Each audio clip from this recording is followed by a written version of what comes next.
കാലത്തെ തന്നെ അടി തുടങ്ങിയിട്ടുണ്ട്. ഒരു മോശവും ഇല്ല, അടിയും ബഹളവും തന്നെയാണ്. പക്ഷെ ഇത്തവണത്തെ അടിയിൽ നമുക്ക് ചെറിയൊരു സംശയം തോന്നാം. അനുമോൾ ഒറ്റപ്പെടൽ സ്ട്രാറ്റജിയാണ് എടുക്കണേന്ന് തോന്നുന്നു. മാറിയിരിക്കുന്നുണ്ട്, ആകെ ടെൻഷനാണ്. പുള്ളിക്കാരത്തി മാറിയിരിക്കുന്നിടത്ത് അവർ ഒറ്റപ്പെടുത്താതിരിക്കാൻ വേണ്ടി ഇവരെല്ലാവരും അങ്ങോട്ട് പോകുന്നുണ്ട്. അനുവിനെ ടാർഗറ്റ് ചെയ്തുകൊണ്ട് എല്ലാവരും കളിക്കുന്നുണ്ട്. അത് ഹേർട്ട് ചെയ്യാത്ത കണ്ണം കളിക്കുന്നത് കൊണ്ട് സോഫ്റ്റ് ആയിരിക്കും, നമുക്ക് വേറെ പ്രശ്നമൊന്നും തോന്നുന്നില്ല. പക്ഷെ പലരുടെയും വാക്കുകൾ അതിക്രൂരവുമാണ്, അല്ലാത്ത തരത്തിൽ കുത്തലുകളാണ്. ഈ ജിസേലിന് ഒരു കാര്യം മനസ്സിലായിട്ടുണ്ട്, താൻ വലിയ സംഭവമൊന്നുമല്ല, മറ്റുള്ളവർ തന്നെ ഒട്ടി നിൽക്കുന്ന സ്ക്രീൻ സ്പേസ് ഉള്ളത് കൊണ്ടാണ് എന്ന തെറ്റിദ്ധാരണയിലാണ് എന്ന് ജിസേലിന് കാര്യം മനസ്സിലായെന്ന് തോന്നുന്നു. അനുമോളെ പോയി ചൊറിയുന്നുണ്ട്, അനുമോളെ ബോഡി ഷെയിം ചെയ്യുന്നുണ്ട് ജിസേൽ. അതിന് പ്രധാന കാരണം എന്തെന്ന് പറഞ്ഞു കഴിഞ്ഞാൽ, അനുമോൾ ഇന്നലെ എടുത്ത ടാസ്ക്, അതായത് ആട് എന്ന ടാസ്ക്കാണ് എടുത്തിട്ടുള്ളത്. അതായത് സർക്കസ് ടാസ്കിൽ ആടിൻ്റെ വേഷമാണ് എടുത്തിട്ടുള്ളത്. അനുമോളിൻ്റെ ആടിൻ്റെ വേഷം ഭയങ്കര ബോറായിരുന്നു എന്ന് പറഞ്ഞിട്ട് എല്ലാവരും അനുമോളെ തന്നെ ടാർഗറ്റ് ചെയ്ത് പറയുന്നുണ്ട്. കാരണം ഇന്നലത്തെ ആ ഒരു ഫാക്ടറി പ്ലേയിൽ ഉണ്ടായിരുന്ന ആ കോയിൻസിനെ റിലേറ്റ് ചെയ്തിട്ട്, കോയിൻസ് ആർക്ക് വേണമെങ്കിലും കൊടുക്കാമെന്ന് പറയുമ്പോൾ ഒനിലും ഷാനവാസും അത് ആർക്കും കൊടുക്കുന്നില്ല. ആർക്കും കൊടുക്കാത്ത കോയിനുകൾ തിരിച്ച് അങ്ങ് പോകേണ്ടി വരുന്നുണ്ട്, സ്റ്റോർ റൂമിൽ കൊണ്ടുവയ്ക്കാൻ പറയുന്നു. അപ്പോൾ അങ്ങനെ നഷ്ടപ്പെടുത്തി കളഞ്ഞ കോയിൻസിന്റെ പേരിൽ അനുമോൾ കുറച്ച് ശുഭിതയാവുകയാണ്. എല്ലാവരെയും കൺസേൺ ചെയ്യുമ്പോൾ അനുമോളെ എല്ലാവരും അവോയ്ഡ് ചെയ്യുന്നു. അപ്പോൾ അതുകൊണ്ട് തന്നെ അനുമോൾ കുറച്ച് ശുഭിതയാവുന്നു. അതിൻ്റെ ഒപ്പം താനിച്ച് മാറി ചുമ്മാതിരിക്കുന്നു. മാക്സിമം ഇത്തരത്തിലുള്ള വഴക്കുകളിലേക്ക് പോയി വീഴാതിരിക്കാൻ അനുമോൾ മാക്സിമം ശ്രദ്ധിക്കുന്നുണ്ടെന്നാണ് എനിക്ക് മനസ്സിലായത്. അങ്ങനെ ഒരു അറ്റ്മോസ്ഫിയർ വന്നാൽ അനുമോൾ പയ്യെ സ്കിപ്പ് ആവുന്നുമുണ്ട്. അപ്പോൾ അത് മീൻസ് അനുമോൾ അത് ഒഴിവാക്കാൻ നല്ല ശ്രമിക്കുന്നു എന്നാണ് എനിക്ക് പിടികിട്ടിയത്. സോ മറിഞ്ഞു വന്ന ഒരു കാര്യത്തിൽ ഈ അനുമോള് തനിച്ചിരിക്കുന്നത് കാണുമ്പോൾ ഇവരെല്ലാവരും ക്രൗഡ് അങ്ങോട്ട് തന്നെ പോകുന്നു. അപ്പം അനുമോളിന് സ്ക്രീൻ സ്പേസ് കിട്ടുന്നുണ്ടെന്നുള്ള ബോധ്യം അവർക്കുണ്ട്.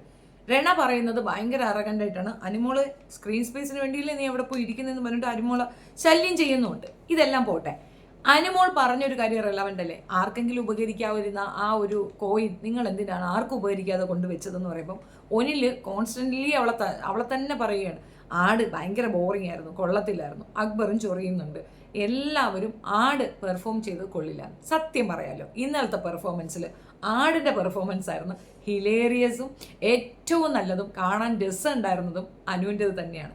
മേ ബി ഇവരൊക്കെ ഒരു കൺസേണിലാണ്, ഏജ് കൂടുതലാണ്, പാവ കൊണ്ട് നടക്കുന്നു, ഇങ്ങനെ കുറേ കാര്യങ്ങൾ പറയുന്നുണ്ട്. എനിക്ക് തോന്നില്ല അനുമോളിനെ കണ്ട അങ്ങനെ ഒരു ഏജ് തോന്നുന്നു, ക്യൂട്ടാണ് അവള്. അപ്പോൾ ആ ഒരു കാര്യത്തിൽ അസൂയ മൂത്തിട്ടാണ് ബാക്കിയുള്ളവർ പറയുന്നത്. രണ പിന്നെ അസൂയ വരുത്തിട്ടാണ്, കാരണം 19 വയസ്സുകാരിക്ക് 30 വയസ്സുകാരിയോട് തോന്നുന്ന ഒരു തരം അല്ലാത്ത തരം അസൂയ, അതാണ് എനിക്ക് അവിടെ തോന്നിയിട്ടുള്ളത്. ബാക്കിയുള്ളവരും ഒക്കെ കൺസേൺ ചെയ്യുന്നുണ്ട്. എങ്ങനെയും അനുവിനെ കുത്തിപ്പൊളിച്ച് എന്തെങ്കിലുമൊക്കെ ഒന്ന് പറയിക്കാൻ വേണ്ടി എല്ലാവരും ശ്രമിക്കുന്നതിൻ്റെ ഇടയിൽ അനീഷ് നിശബ്ദനായി മാറിയിരുന്ന് കാണുകയാണ്. അതിനുശേഷം അവസാന ഘട്ടത്തിൽ എഴുന്നേറ്റ് വന്ന അനുമോളിനോട് ഒരു വാക്ക് പറഞ്ഞിട്ട് പോകും, നന്നായിരുന്നു താങ്കളുടെ പ്ലേ, ആട് നല്ല പെർഫോമൻസ് ആണ് കാഴ്ചവെച്ചത്, ഒരുപാട് എനിക്ക് ഇഷ്ടപ്പെട്ടു എന്ന് പറയുമ്പോൾ ഏറ്റവും നല്ല വ്യക്തിത്വമായിട്ട് അനീഷ് അവിടെ ഉയരുകയാണ് ചെയ്യുന്നത്. ബാക്കിയുള്ളവരുടെ കാര്യമൊന്നും അറിയത്തില്ല. പുള്ളിക്ക് അത് അവൾക്ക് ഹേർട്ട് ചെയ്യുന്നുണ്ടെന്ന് മനസ്സിലായിക്കൊണ്ട് തന്നെ അവളോട് വന്ന ആ കാര്യം പറയുന്നുണ്ട്. അതായത് അനുമോളോട് അനീഷിന് നല്ല സോഫ്റ്റ് കോർണറാണ്, അത് നമുക്ക് കണ്ടാൽ മനസ്സിലാവും. അത് ഇവരെല്ലാവരും കൂടെ വരുത്തി തീർക്കുന്നതാണ്. ആക്ച്വലി ആ മനുഷ്യൻ അങ്ങനെയൊന്നും ചെയ്യേണ്ട കാര്യമില്ല, ഇപ്പം ടാർഗറ്റ് ചെയ്യുന്നത് കണ്ടിട്ടാണ് ഞാൻ പറഞ്ഞത്. പിന്നെ ഞാൻ പറയാൻ ഉദ്ദേശിച്ച മറ്റൊരു കാര്യം, ഒനില് നല്ലപോലെ മെലിഞ്ഞിട്ടുണ്ട് കേട്ടോ, തിന്നാനൊന്നും ഇല്ലാത്തത് കൊണ്ട്.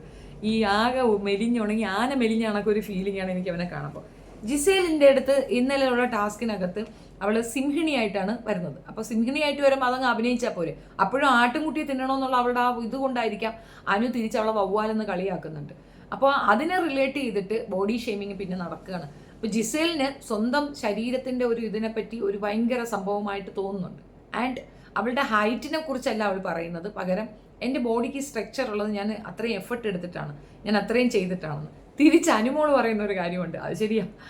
Means body full spare parts വെച്ച് പിടിപ്പിച്ചിരിക്കുകയാണ് ജിസേൽ. അതിനെ പറയാതെ പറയുന്നുണ്ട് അനുമോൾ. സൂപ്പർ തഗ്ഗെന്ന് പറഞ്ഞാൽ തഗ് അങ്ങോട്ട് തിരിച്ചങ്ങോട്ട് അടിച്ചിട്ട് കൊടുക്കുകയാണ് അനുമോൾ ചെയ്യുന്നത്. അത് കാണാൻ നല്ല രസമുണ്ട്, എനിക്ക് ഇഷ്ടപ്പെട്ടതുകൊണ്ട് ഞാനത് ഓക്കെ എന്ന് പറയുന്നു. പിന്നെ എന്തൊക്കെയോ പറഞ്ഞുകൊണ്ട് അനുമോളുടെ അടുത്തേക്ക് വന്ന് വീണ്ടും അനുമോൾ പറയുന്നുണ്ട്, എനിക്ക് നിന്നിട്ട് സംസാരിക്കാൻ താല്പര്യമില്ല. ഷാനവാസും വരുന്നുണ്ട്, ചൊറിഞ്ഞുണ്ട്, താല്പര്യമില്ല സംസാരിക്കാൻ. അത് സിമ്പിൾ കാര്യമല്ലേ? നിങ്ങൾക്ക് ഞങ്ങളെ മനസ്സിലാവുന്നില്ലെങ്കിൽ, ഒരാളെ മനസ്സിലാവുന്നില്ലെങ്കിൽ അവരോട് കൂടുതൽ കമ്മ്യൂണിക്കേഷന് പോയി കൂടുതൽ നാറുന്നതിനെക്കാട്ടി എനിക്ക് താല്പര്യമില്ല, നിങ്ങൾ മാറി നിൽക്കുമെന്ന് പറയുന്നതിൽ നല്ല കാര്യമാണെന്നാണ് എനിക്ക് തോന്നുന്നത്. പിന്നെയും ജിസേൽ വീണ്ടും ഇരുന്നുകൊണ്ട് ബോഡി ഷെയ്മിങ് നടത്തുമ്പോൾ കക്ക എന്ന് പറഞ്ഞ് അവൾ കളിയാക്കുന്നുണ്ട്. അതിന് അവൾ പറയണ ലൂസർ. ജിസേലിന് മനസ്സിലാവാത്തതുകൊണ്ടാണ്. ജിസേൽ പുറത്തേക്ക് വാ, ജിസേലിന് മനസ്സിലാവും ലൂസർ ആരാണെന്നുള്ളത്. ജിസേൽ എന്തോ ഭയങ്കര സംഭവമാണെന്നൊക്കെ പറഞ്ഞ് എൻ്റെ കമൻറ്റ് ബോക്സിൽ താഴെ ഒന്ന് കുറേ കമൻറ്റ് ഇട്ടിരുന്നു. അവരെന്തോ ഇൻ്റർനാഷണൽ ലെവലിലുള്ള മ്യൂസിഷ്യൻ്റെ കൂടെയൊക്കെ പാട്ട് പാടി അഭിനയിച്ച് കണ്ട് അരയും കുറേയും ചട്ടിയൊക്കെ ഇട്ടുകൊണ്ട് അഭിനയിച്ചത്. അതൊക്കെ അങ്ങ് നാഷണൽ ലെവലിൽ നടക്കും. ഇവിടെ പറ്റുന്നത് സ്റ്റേറ്റ് ലെവലാണ്. ഇത് സ്റ്റേറ്റ് ലെവലിൽ നടക്കുന്ന ഒരു ഫംഗ്ഷൻ അല്ലെങ്കിൽ സ്റ്റേറ്റ് ലെവലിൽ നടക്കുന്ന ഒരു കോമ്പറ്റീഷനും അതിനോട് റിലേറ്റ് ചെയ്തൊരു ഷോയുമാണ്.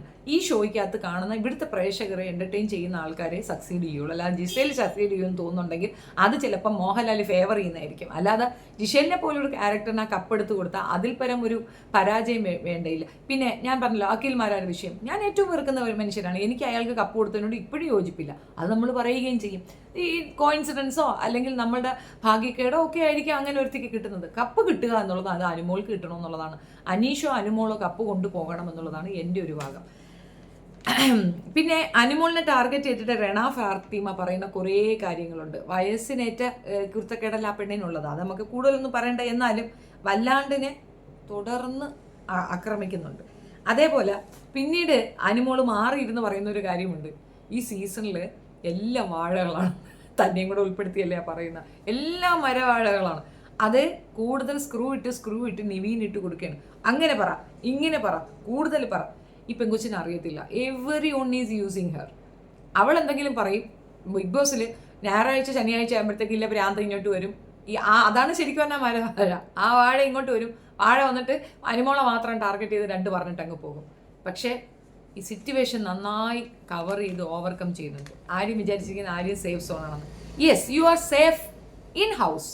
പുറത്തേക്ക് വരുമ്പോൾ നിനക്ക് മനസ്സിലാവും നീ ഏത് രീതിയിൽ സേഫ് ആണോ അല്ലയോ എന്നുള്ളത്. കുറേ അധികം പേരുടെയൊക്കെ വീഡിയോസ് ഞാൻ എടുത്തു വെച്ചിട്ടുണ്ട് അനുമോളെ ടാർഗറ്റ് ചെയ്തുകൊണ്ട് പറയുന്നത്. ശരിയാണ്, ഓപ്പൺ സെക്സും കപട പുരോഗമനവാദവും ഒക്കെ ഉള്ളവർക്ക് ഇഷ്ടപ്പെടത്തില്ല അനുമോളെ. അങ്ങനെ ഇഷ്ടപ്പെടുന്ന ഒരുപാട് മനുഷ്യരുണ്ട്. അവരുടെ നെഞ്ചിലുണ്ട് ആ കുട്ടി. അത്രയും തന്നെ ധാരാളം. വേറെ ബാക്കിയുള്ളവരുടെ അടുത്തൊന്നും പറയാൻ എനിക്ക് താല്പര്യമില്ല. എന്തായാലും അനുമോളെ പറ്റി റെന ഫാത്തിമ ഇടയ്ക്കിടയ്ക്ക് പറയുന്നവരാണ്, അനുമോൾക്ക് സ്ക്രീൻ സ്പേസ് കൊടുക്കല്ലേ എന്ന് പറഞ്ഞുകൊണ്ട് ഒരു വർത്തമാനം ആ പെങ്കൊച്ച് പറയുന്നുണ്ട്. റെന ഫാത്തിമ സത്യം പറഞ്ഞാൽ അവിടെ നിന്ന് പോകുന്നത് തന്നെ എന്തോ ഒരു ലക്കും ഉണ്ടാകും. ആ പെണ്ണെ അടുത്ത ഇതിനകത്ത് പുറത്താക്കണമെന്നാണ് എനിക്ക് പറയാനുള്ളത്. ചുമ്മാ ചീവീട് ചില്ലൂറ് പോലെ കീയ എന്ന് പറഞ്ഞുകൊണ്ടിരിക്കുക, ദേഷ്യം പിടിക്കുന്നു എന്നതിനപ്പുറം ഒന്നുമില്ല. വല്ലവരെയൊക്കെ പ്രൊവോക്ക് ചെയ്ത് കഴിഞ്ഞാൽ എന്തോ ലാഭം ഉണ്ടെന്നൊരു തോന്നലാണ്. ഞാൻ പറയാതെ മനസ്സിലാക്കാതെ പോയ ഒരു കാര്യമുണ്ട്. ബിന്നിയെ നന്നായിട്ട് കൺസേൺ ചെയ്യുന്നുണ്ട് നൂറ. അത് എന്താണെന്നുള്ളത് ചുമ്മാ ഒന്ന് അനലൈസ് ചെയ്യുമ്പോൾ എനിക്ക് മനസ്സിലായ ഒരു കാര്യം, Binny is so concern about her ഫാമിലിയെ നന്നായി മിസ് ചെയ്യുന്ന നൂറയ്ക്ക് അവൾ ഫാമിലിയെ കൺസേൺ ചെയ്യുന്നതിൽ കൂടെ അവൾക്ക് എന്തെങ്കിലും ഒരു കാര്യം കൊടുക്കുന്നതിലൂടെ നൂറ അവളുടെ ഫാമിലിക്ക് കൊടുക്കാൻ ആഗ്രഹിക്കുന്നതാണ് ബിന്നിക്ക് കൊടുക്കുന്നതെന്നാണ് എനിക്ക് മനസ്സിലായത്. ഇത്രയധികം നീ നിന്റെ ഫാമിലിയെ സ്നേഹിച്ചിരുന്നെങ്കിൽ എന്തിനാണ് കുട്ടി? ഒന്നും പറയാനില്ല. നൂറയുടെ ഫാമിലി മെമ്പേഴ്സ് കാണുന്നുണ്ടെങ്കിൽ ക്ഷമിച്ച് അതിനൊരു അക്സെപ്റ്റൻസ് കൊടുക്കണമെന്നാണ് പറയുന്നത്. പോട്ടെ, നമ്മുടെ കുഞ്ഞല്ലേ, ഒന്ന് കണ്ടു നോക്കൂ, ചിലപ്പോൾ എന്തെങ്കിലും മാറ്റം ഉണ്ടാവുമല്ലോ. ആ സഹോദരിമാരെങ്കിലും ഒന്ന് വിടൂ, പോട്ടെ എന്ന് വെക്കൂ. ശരിയാണ്, അവർക്കൊരു ലൈഫുണ്ട്, ഒക്കെ മനസ്സിലാകും. പക്ഷേ ക്ഷമ ഈമാൻ്റെ പകുതി എന്നല്ലേ? കാണുന്നുണ്ടെങ്കിൽ, നിങ്ങൾക്ക് ആ ഈമാൻ വേണമെന്നുണ്ടെങ്കിൽ ആ കുട്ടിയെ ഒന്ന് കാണൂ. അത് അത്രത്തോളം ആഗ്രഹിക്കുന്നുണ്ട്. മറ്റേ പെൺകുട്ടിയുടെ ആ ബ്രെയിൻ വാഷിൽ പോയി വീണു പോയതാണ്. അതിലെ സംരക്ഷിച്ച് നിർത്തിയത് ആരിഫ് ഹുസൈനുമാണ്. ഇനിയും സമയമുണ്ട്. മറ്റുള്ളവരിൽ നിന്ന് വ്യത്യസ്തരാകാൻ നിങ്ങളെ കൊണ്ട് സാധിക്കും. Accept it. എന്തായാലും നടന്നു, പോട്ടെ, അംഗീകരിക്കൂ. അതാണ് ചെയ്യേണ്ടതെന്നാണ് എനിക്ക് പറയാനുള്ളത്. വിഷമം മനസ്സിലാവും, ആ ഫാമിലിയുടെ വിഷമം പൂർണ്ണമായും മനസ്സിലാവും. എന്നാൽ പോലും പറഞ്ഞു എന്നേ ഉള്ളൂ. ബാക്കി നിങ്ങളുടെ ഇഷ്ടം. എൻ്റെ അഭിപ്രായമാണ് ഞാൻ പറഞ്ഞത്. നിങ്ങളുടെ അഭിപ്രായം കമൻറ്റിൽ പറയുക. And Anumol rocks super play ആണ് ഇപ്പം നടക്കുന്നത്. ഇപ്പോൾ എനിക്ക് തോന്നിയത് ഒരു ഒറ്റപ്പെടൽ സ്ട്രാറ്റജി എടുക്കുന്നുണ്ടോ ഇല്ലയോ എന്നുള്ളതാണ്. പക്ഷെ അത് മനഃപൂർവ്വം പുള്ളിക്കാരത്തി എടുക്കുന്നതാണ്. അതാണ് നല്ലതെന്ന് തോന്നുന്നു. പക്ഷെ നമ്മൾ അതിന് ഒറ്റപ്പെടാനല്ലല്ലോ അവിടെ പോയത്, ഫൈറ്റ് ബാക്ക് ചെയ്യുക എന്നുള്ളതാണ്. അത് അനുമോൾക്ക് ലൂസ് ആകാൻ ചാൻസ് ഉണ്ട്. അപ്പോൾ അനുമോൾ അത് കെയർ ചെയ്യട്ടെ. ഒറ്റപ്പെട്ട് മാറി നിൽക്കുന്ന ഒരു അവസ്ഥ ഉണ്ടാകരുത്. സംസാരിക്കുക, ഇടപഴകുക, പ്രൂഫ് യുവർ സെൽഫ്. പുറത്ത് നിൽക്കുന്ന നമുക്കൊക്കെ മനസ്സിലായ ഒരു കാര്യമാണ് അനുമോൾ പറഞ്ഞത് കറക്റ്റാണെന്ന്. അതിൽ ഉറച്ചു നിൽക്കുന്നിടത്തോളം അനുമോൾക്കൊപ്പം തന്നെയാണ്. ആ സപ്പോർട്ട് എപ്പോഴും ഉണ്ടാകും. ഇന്നത്തെ എപ്പിസോഡിൻ്റെ ഒരു റിവ്യൂ വരുമ്പോൾ ബാക്കി കൂടുതൽ വിഷയങ്ങൾ ഞാൻ വിശദീകരിക്കാം. ഞാനിത് കണ്ടുകൊണ്ടിരിക്കുക തന്നെയാണ്. And most of the time അനുമോളെ തന്നെ ടാർഗറ്റ് ചെയ്യുന്നുണ്ട് അവരൊക്കെ. അങ്ങനെ ചെയ്താൽ മാത്രമേ അവർക്ക് സ്ക്രീൻ സ്പേസ് കിട്ടൂ എന്നാണ് അവർക്ക് ബോധ്യപ്പെട്ടിരിക്കുന്നു എന്നാണ് മനസ്സിലാകുന്നത്. സോ സൂപ്പർ പ്ലേ ആണ്. ഇന്നലെ അനുമോൾ ചെയ്തതുപോലെ ഒരു പെർഫോമൻസ് വേറെ ആരെ കൊണ്ട് പറ്റുമെന്ന് എനിക്ക് തോന്നുന്നില്ല. കണ്ടവർക്കേ അറിയുള്ളൂ, എനിക്ക് എക്സ്പ്ലെയിൻ ചെയ്യാൻ താല്പര്യമില്ല. ഇപ്പം അനുമോൾ ഹേറ്റേഴ്സ് പോലും ചിരിക്കുന്ന കണക്കിലുള്ള കാര്യമാണ് അനുമോൾ ചെയ്തിട്ടുണ്ടായിരുന്നു. ഒരു ട്യൂബിട്ട് കറങ്ങുന്നുണ്ടല്ലോ, സോ ഗുഡ്, ഒന്നും പറയാനില്ല. പിന്നെ ജിസേൽ കളിയാക്കുന്നുണ്ട് അനുമോളിനെ. ഇടയ്ക്കിടയ്ക്ക് കണ്ണാടിയിൽ നോക്കടി മരപ്പൊട്ടി, കണ്ടാലും മതി, എല്ലാം വെച്ച് കെട്ടാണ്, എല്ലാ സംഗതിയും വെച്ച് കെട്ടാണ്. അതിൻ്റെ ദേഹത്ത് കത്തിയേ വീണിട്ടില്ല. അതുകൊണ്ട് അതിന് ആ സൗന്ദര്യമുണ്ട്. ശാലീന സുന്ദരി എന്ന് അക്ഷരം തെറ്റാതെ പറയാൻ പറ്റുന്ന ഒരാളാണ് അനുമോൾ. സോ പിന്നെ എനിക്കെതിരെ കുറേ അധികം പേര് ടാർഗറ്റ് ചെയ്തിട്ട് അനുമോളെ ബേസ് ചെയ്തിട്ട് എന്നെ ടാർഗറ്റ് ചെയ്ത് പറയുന്നുണ്ട്. അത് നിങ്ങൾക്ക് ഷെഫീനായി മനസ്സിലാവാത്തതാണ്. My name is Shefina Bibi. Once I decided, that means I decided. Anumol always. Thank U.